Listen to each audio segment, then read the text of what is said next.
crowding around me and making it hard for me to breathe.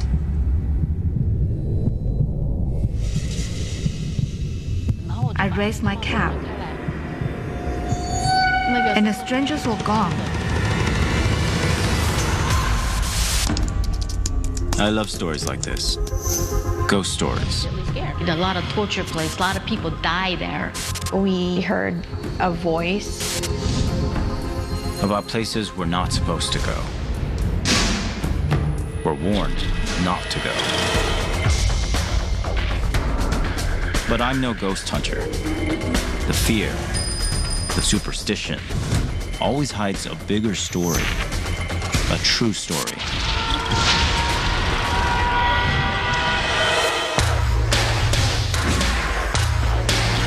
What really happened here?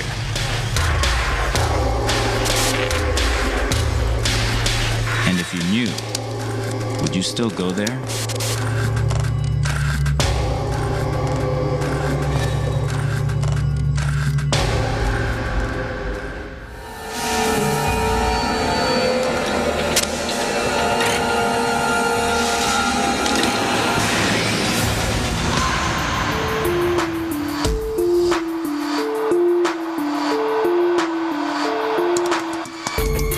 My name is Robert Joe.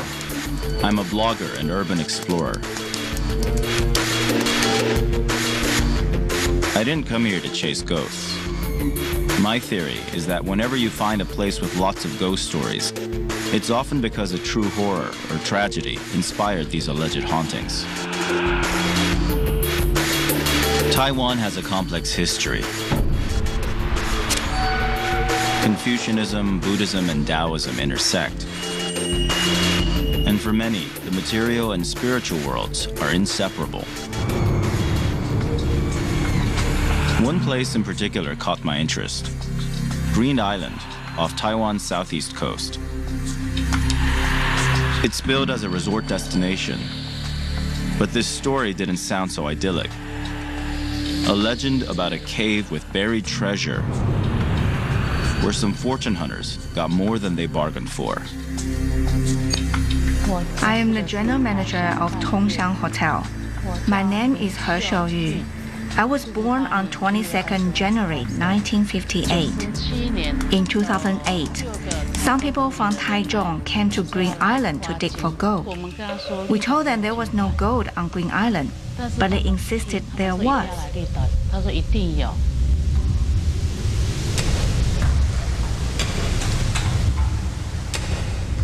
After digging for 3 days, they said they found some bones.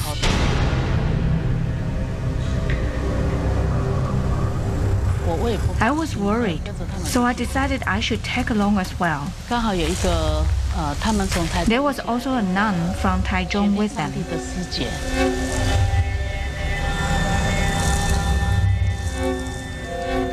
When I saw the bones, I couldn't help but cry.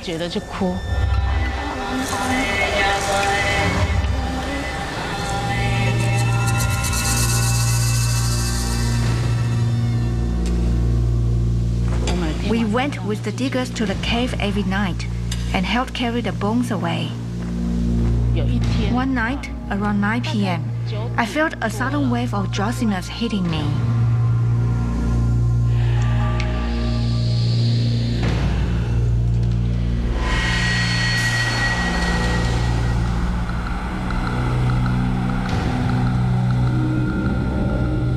All of a sudden, I saw the cave filled with strangers.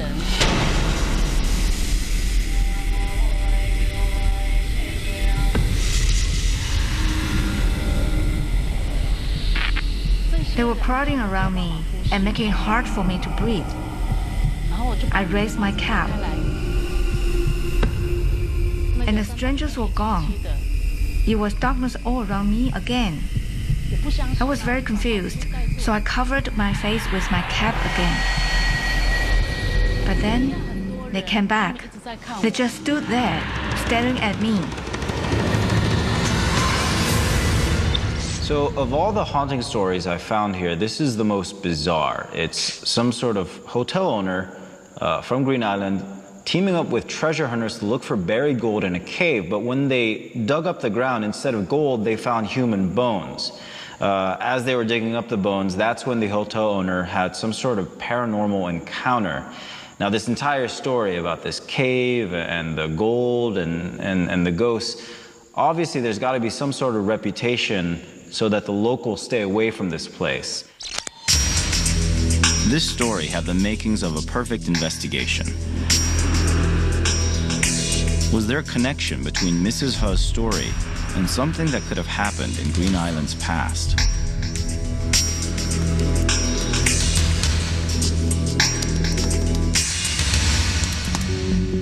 But first, I needed to understand what people here believed about the afterlife and how Taiwanese religion and traditions shaped their unique brand of ghost stories.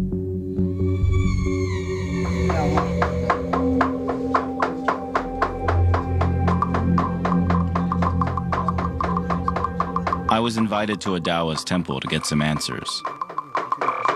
Stone Shu was a local TV personality who claimed to have connections to Taiwan's invisible world. 在上道主及众神明在上，弟子许孝顺以及阿 J 希望呢道主呢能够让我们圆满顺利。晚300。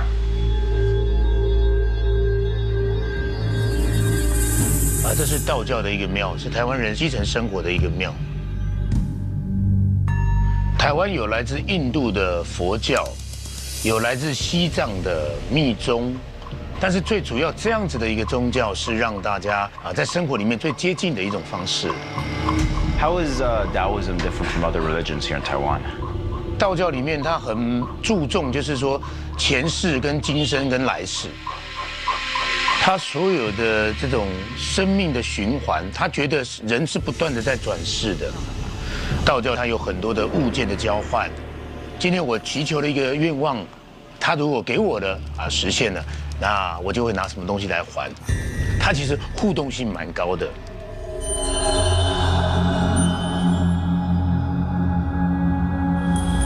So I'm going to Green Island later. What can you tell me about the place? 如果你要寻找另外一个世界，那是一个很好的地方。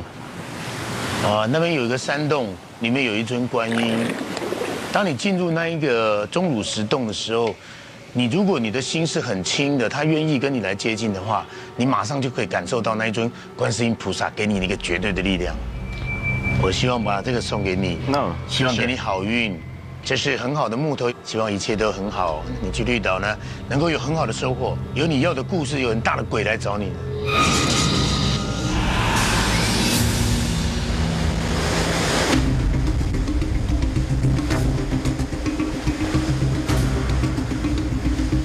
I'm here on the ferry to Green Island, a great tourist destination during the summertime. Hundreds of people flock there for the beaches, one of the few hot springs that's saltwater in the world. I don't believe in ghosts, but I had a hunch there might be more to what happened in that cave than even she suspected. This was the island with the rumored treasure cave. It's where Mrs. He claimed she had a paranormal encounter.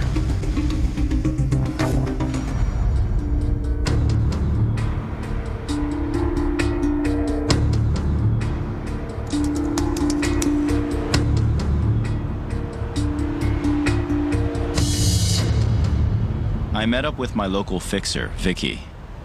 Hey, Vicky. I just need to find this cave, so if we can just talk to some local people and ask them where the caves are. Hey, do you mind if I ask you a quick question? Do you know anything about this cave with gold? 知不知道有一个洞？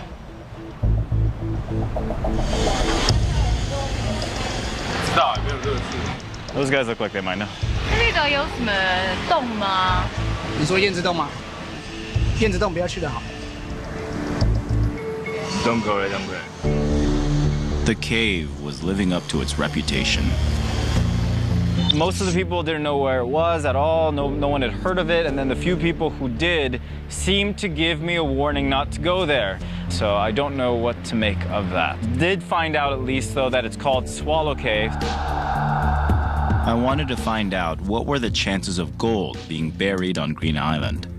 Where could it have come from?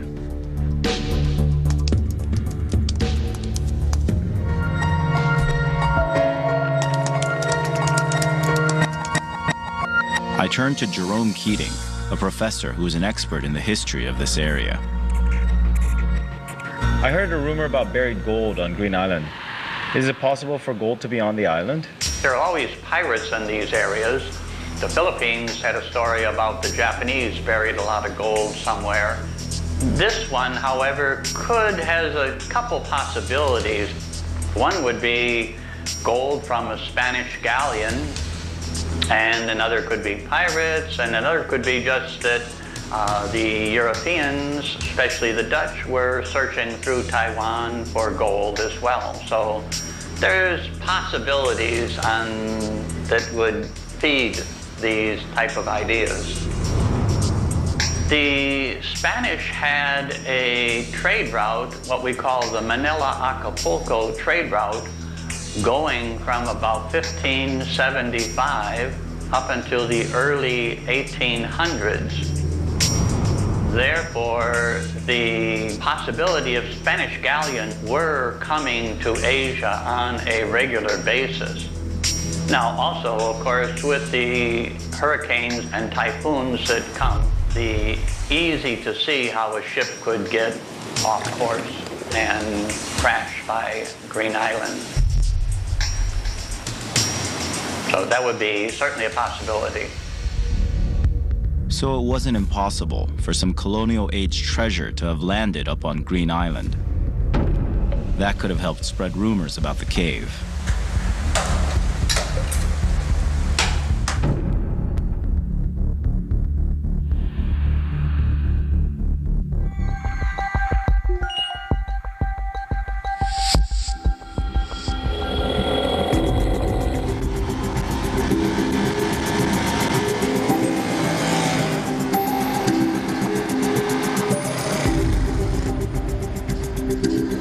Vicky tracked down the husband of the hotel owner, Mrs. He.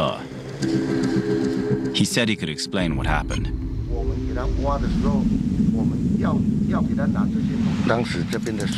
A prisoner happened to drop his tools into a cave while he was on quarry duty.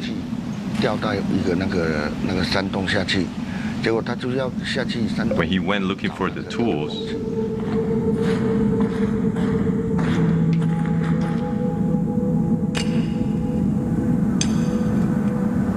he found a cave and some mysterious bricks.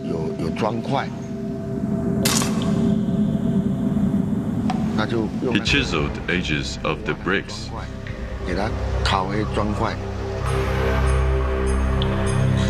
and discovered that they were gold bricks. He hid 57 gold bricks and planned to come back to get them once he was out of prison. He did return to look for the gold, but never found it. On his deathbed, the prisoner told his friend about the gold. That friend and some other men came to our hotel. I told them that there was no gold. They wouldn't give up because they believed in the last words of the prisoner. After 3 to 4 days of digging, they dug through the cave and found a smooth platform. That's where they discovered the bones.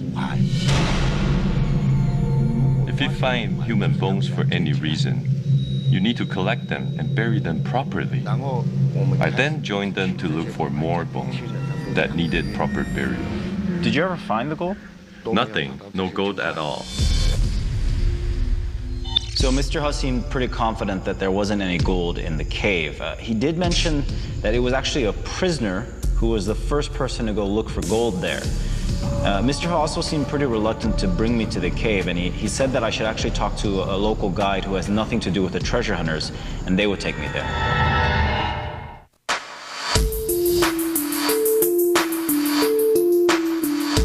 I came to Green Island off Taiwan's southeast coast because of rumors of a haunted cave. Looking into the story, I found out some treasure hunters went there searching for gold, but there was none to be found. Instead, they dug up human bones, remains of the dead. What really happened in that cave? And why do some locals refuse to go there? Once I located the cave, all I needed was someone to come with me.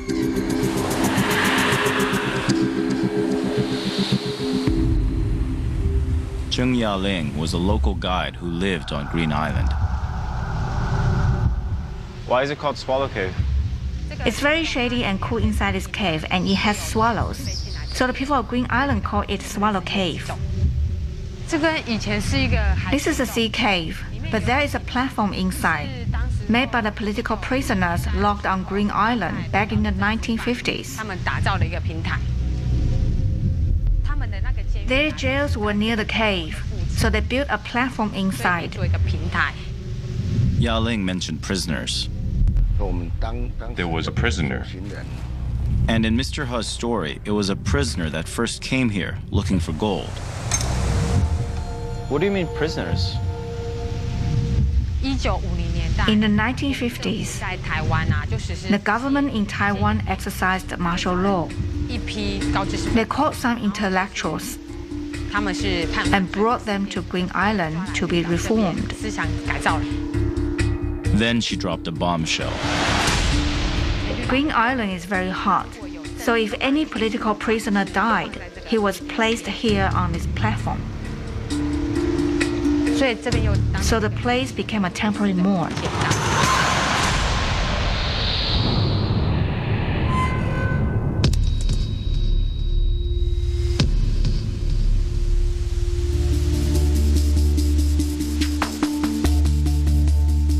As I was entering the cave, I felt the change in atmosphere. Inside, the air felt heavy and slightly cooler. The story was getting more curious. It looked like you could pack a lot of bodies inside the cave if you wanted to. What if some of those political prisoners did end up buried here? That could explain those bones the fortune hunters said they found. It seemed plausible. And if this place was a temporary morgue, easy to see why some would believe it was haunted.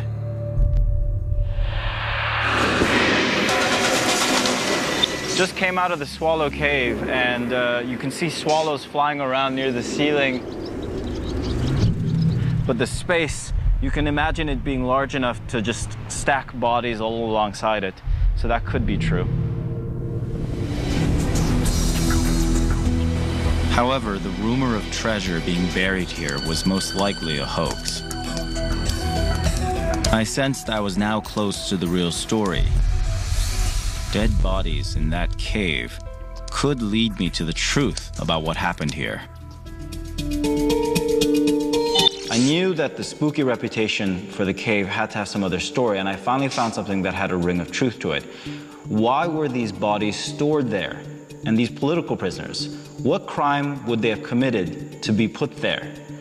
I knew that was where the investigation had to go next. Yaling told me the answers I sought lay right above the cave. This was the political prisoners' cemetery. The original prisoners who were locked here in 1950s were all split into 12 squadrons. So referring to it as a 13th squadron meant all these political prisoners who died, these comrades, spirits of the 12 squadrons, are all still here. Where is the prison that all these prisoners came from? All these political prisoners came from one of the 5 prisons on Green Island.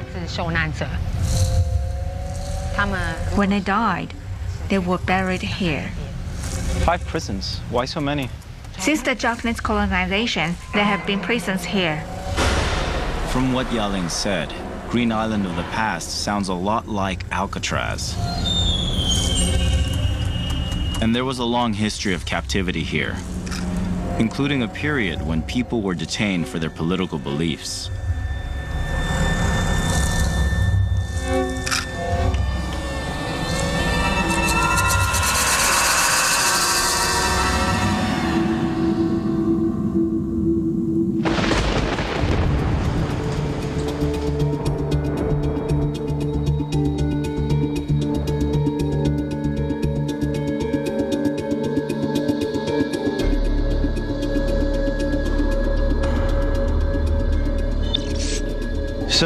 it turns out there are 5 prisons on this island of less than 3,000 people, which seems like a massive amount of prisons. They form one huge complex, more or less, even though the prisons were used at different times over history. I guess it wasn't surprising. One of these prisons, Oasis Villa, was said to be haunted by ghosts of the past, at least according to a guard who worked there.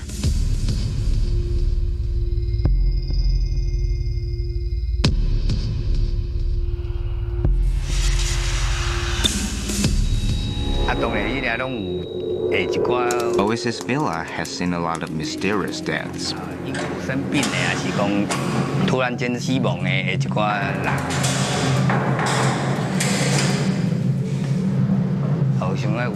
People who work there often saw the spirits of the deceased while working the night shift.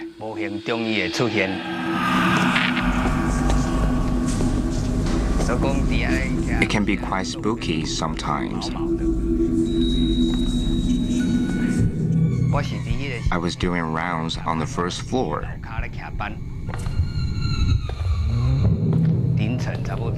It was around 2 a.m.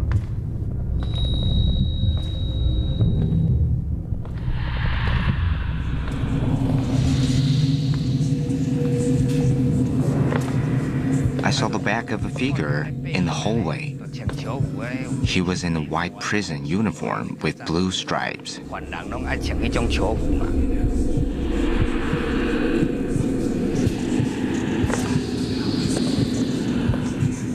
No one else could have been there at the time of the night.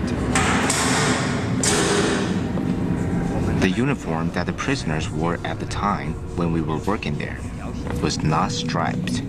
That figure must have been someone from the past. This mysterious figure kept walking down the hallway.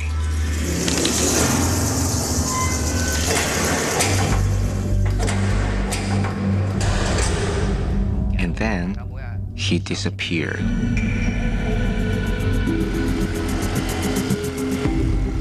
Mr. Lee said his ghost prisoner was wearing a uniform from a bygone era, from a time when it housed political detainees, sent here to be reformed, brainwashed. But what for?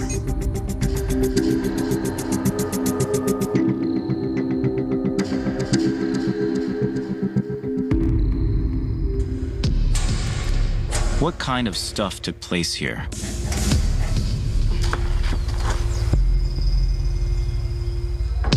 It was called Oasis Villa, but it didn't sound like much of either.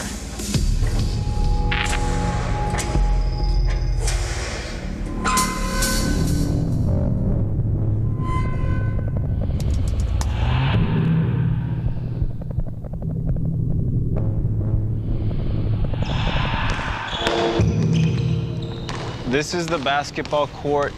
Looking around here, this could be a community college, some sort of a Catholic school. And that slogan there says something along the lines of, "It's never too late to be a good person." There is definitely this feeling that all of this is meant to be educational. It's eerie because of what has supposed to have happened here. There's just no trace of it. It just looks like an old abandoned school.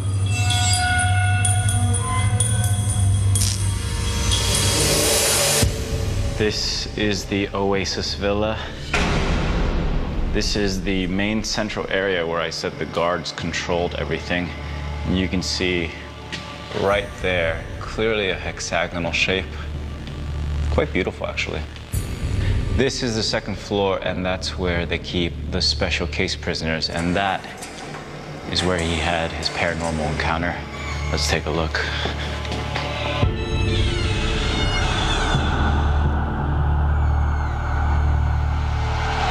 This is one of the 4 hallways that branches out of the cross. If you look down, this definitely get a sense of an actual prison. Now, you might think this looks like a dormitory, but there is one thing, other than the bunk beds and the strange bathroom in the corner, that should give you a sense that this isn't just student housing. Most dormitories would have locks on the inside, not the outside. You can see this is not just some school for educating students. This is a correctional facility.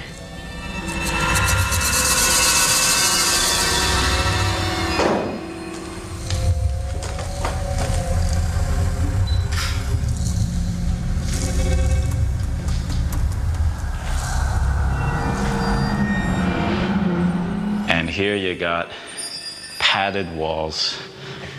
This must be for the prisoners that they deemed unsafe to themselves. That's usually what the padded walls think.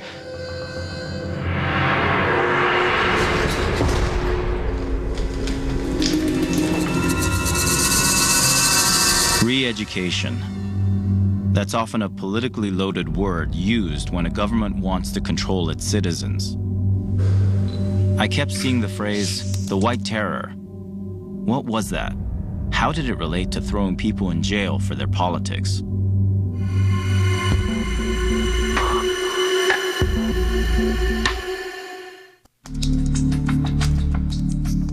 I'd come to Taiwan's Green Island to investigate a cave said to be haunted and to contain buried gold.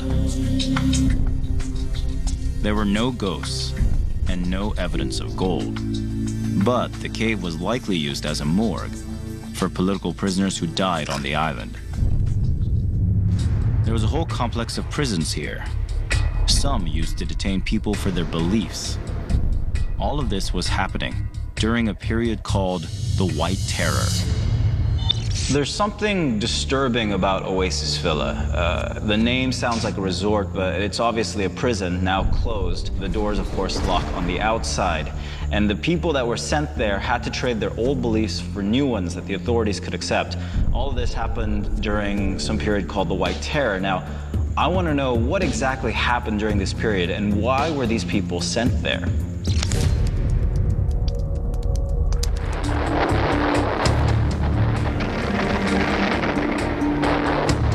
After defeat in mainland China, Chiang Kai-shek's Nationalist Party established control in Taiwan in stark opposition to Mao's communist government in Beijing. Fiercely anti-communist, the nationalists declared martial law in Taiwan in 1949. They rounded up anyone thought to be a communist or have leftist sympathies, but they threw a wide net. Artists, professors, intellectuals, writers were rounded up, often for no just cause, and sent off to places like Green Island for re-education.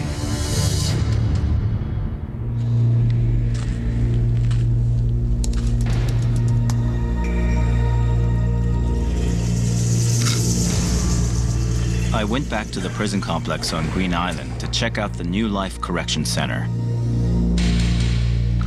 It was the first prison used to detain suspected communists and other subversives. Now it was a museum to preserve the memory of those who lived through White Terror.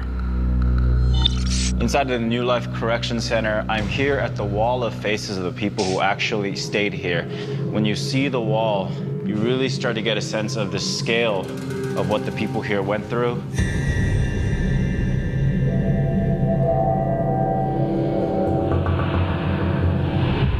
You look at these pictures and you can tell that some of them were taken after they were incarcerated.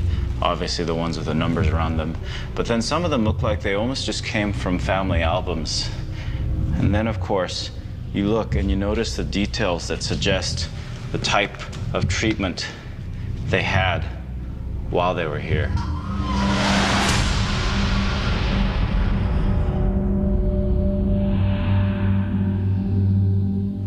All right, I'm inside of the New Life Correction Center. This is more or less another recreation. This is a museum, but there is something here that you absolutely have to see.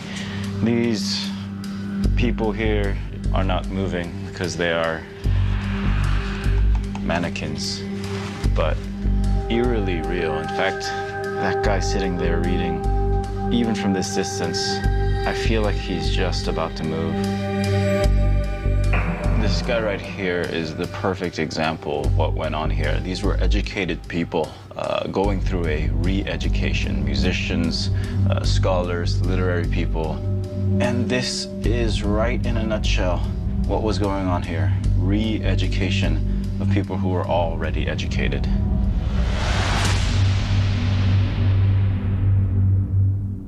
Many of these prisoners were not even communists. I wanted to track down and talk to one.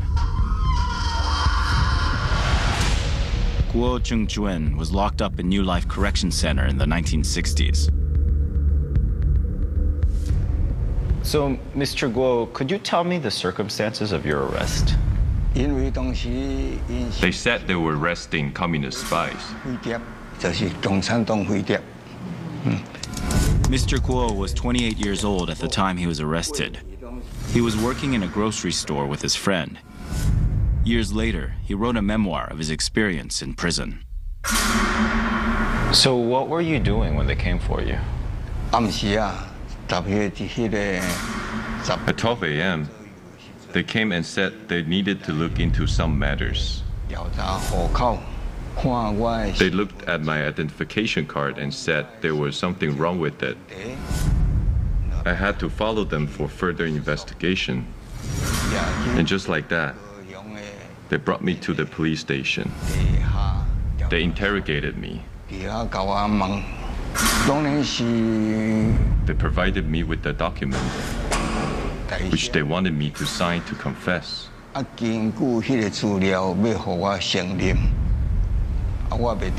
did not want to do it, and so I suffered.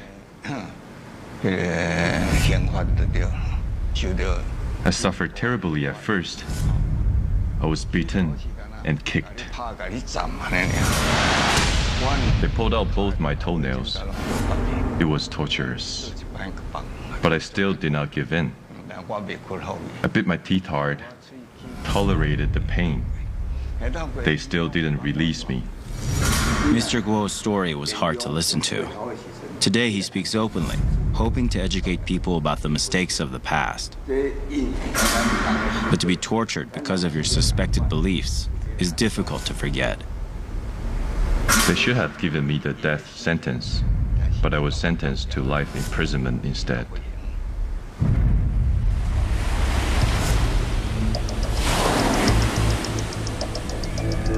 Mr. Guo would spend 22 years in prison and had no hope at the time of ever being a free man again. He was one prisoner among thousands during the White Terror, and his story was just the tip of the iceberg.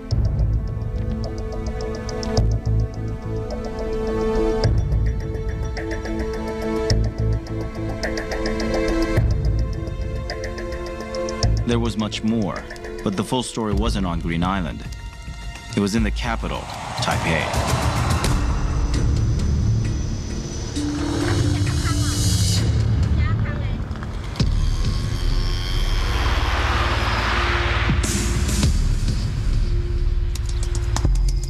It didn't take me long to find the remnants of the White Terror in Taipei.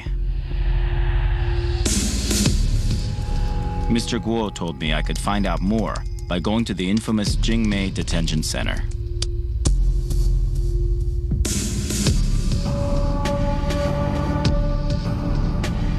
But first, I wanted to reconnect with Dr. Keating, who's authored numerous books on Taipei's history. What did generally happen to the people who got swept up in the White Terror? The White Terror is probably one of the worst times of Taiwan's history, and it really covers a period, I would say, from 1947 to 1987. It was a time when over 140,000 people were imprisoned, many of them for no cause at all. So why don't more people know about it?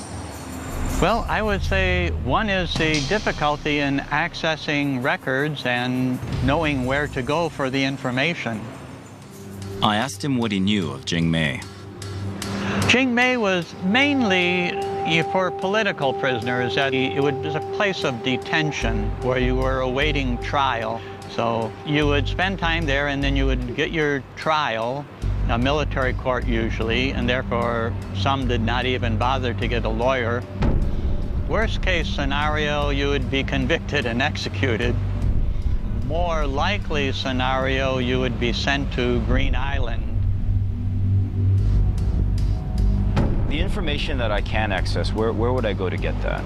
Well, Jingmei would certainly be a good start because they have good records on who came in, who served time, how long they were there, and where they went after they left.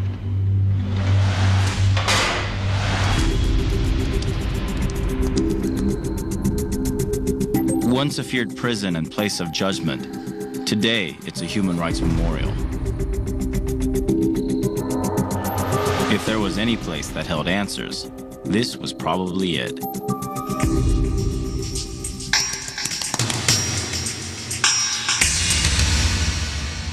So this is the Jingmei Detention Center, and it was one of the places that processed prisoners to be sent off to Green Island. I figured there's got to be more to this story here, so we're going to check it out.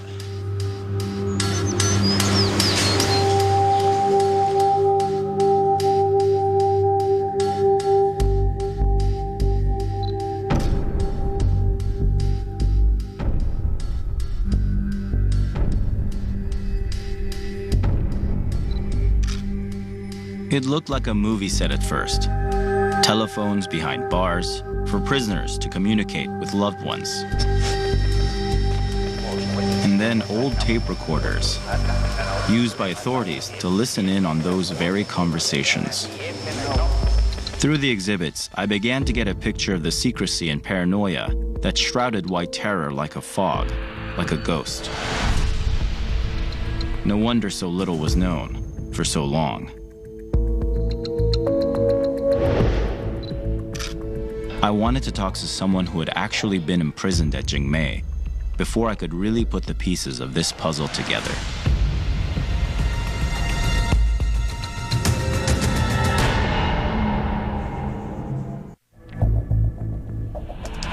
My investigation into an Alcatraz-like penal colony on Taiwan's Green Island led me to uncover a dark period in Taiwan's history, known as the White Terror.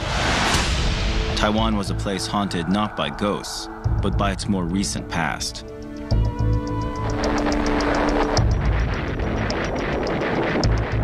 Over nearly 4 decades of martial law, a campaign to weed out communism resulted in more than 100,000 people being imprisoned, though many were not guilty of their alleged crimes. It was at detention centers like Jingmei that many accused of subversion were sentenced. From there, many were sent to prison, and others sent away to be executed.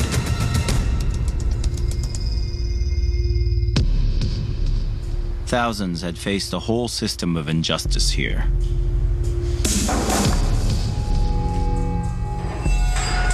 Confessions under torture, show trials with predetermined outcomes, hopeless prisoners driven to suicide. You could almost hear the echo of despair here.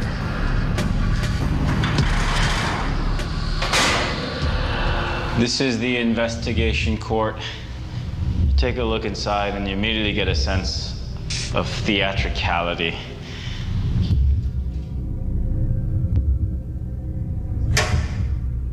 So this must be where the defendants sat for trial. So if you were sitting here, you are presented in front of you with this view.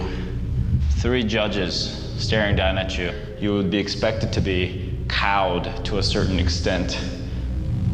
There just wasn't much you could do, I imagine.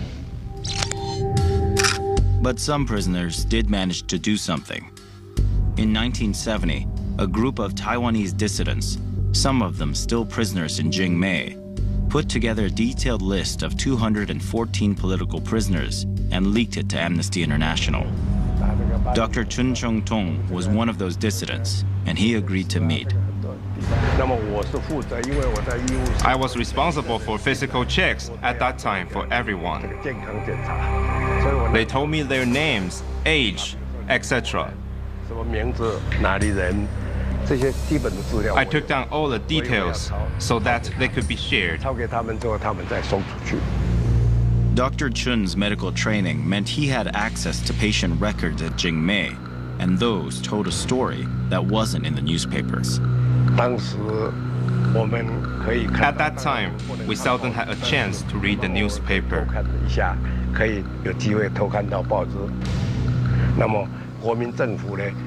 The government stated that we were in free China and that there were no political prisoners here. But in fact, we were all political prisoners. We had thousands of prisoners here, including Green Island, Taiyuan. We were not allowed to mention it, as we could get into trouble. Despite the great personal risk if he got caught, he told me the price of silence was also high. There were times in Green Island that they resisted the officers, and for that they were punished. Some were even executed, death by shooting. So we decided to let the world be aware, especially Amnesty International, headquartered in the UK. Amnesty International. But we needed to be extremely cautious about this. If the authorities had found out before the list was leaked, Dr. Chun could have been executed. Yet it was through actions like his that the secrecy surrounding the White Terror finally began to be lifted. To be honest, I'm a little torn about what this place was all about. A sense of terror you get not knowing what your fate was going to be, and the complete arbitrary sense of whether or not you were going to live or die depending on who was making these decisions. The replicas, the idea of preserving what actually happened here seems to be a little bit more authentic. I mean, you can see the actual floors of the prison, the actual age of the prison, things falling apart.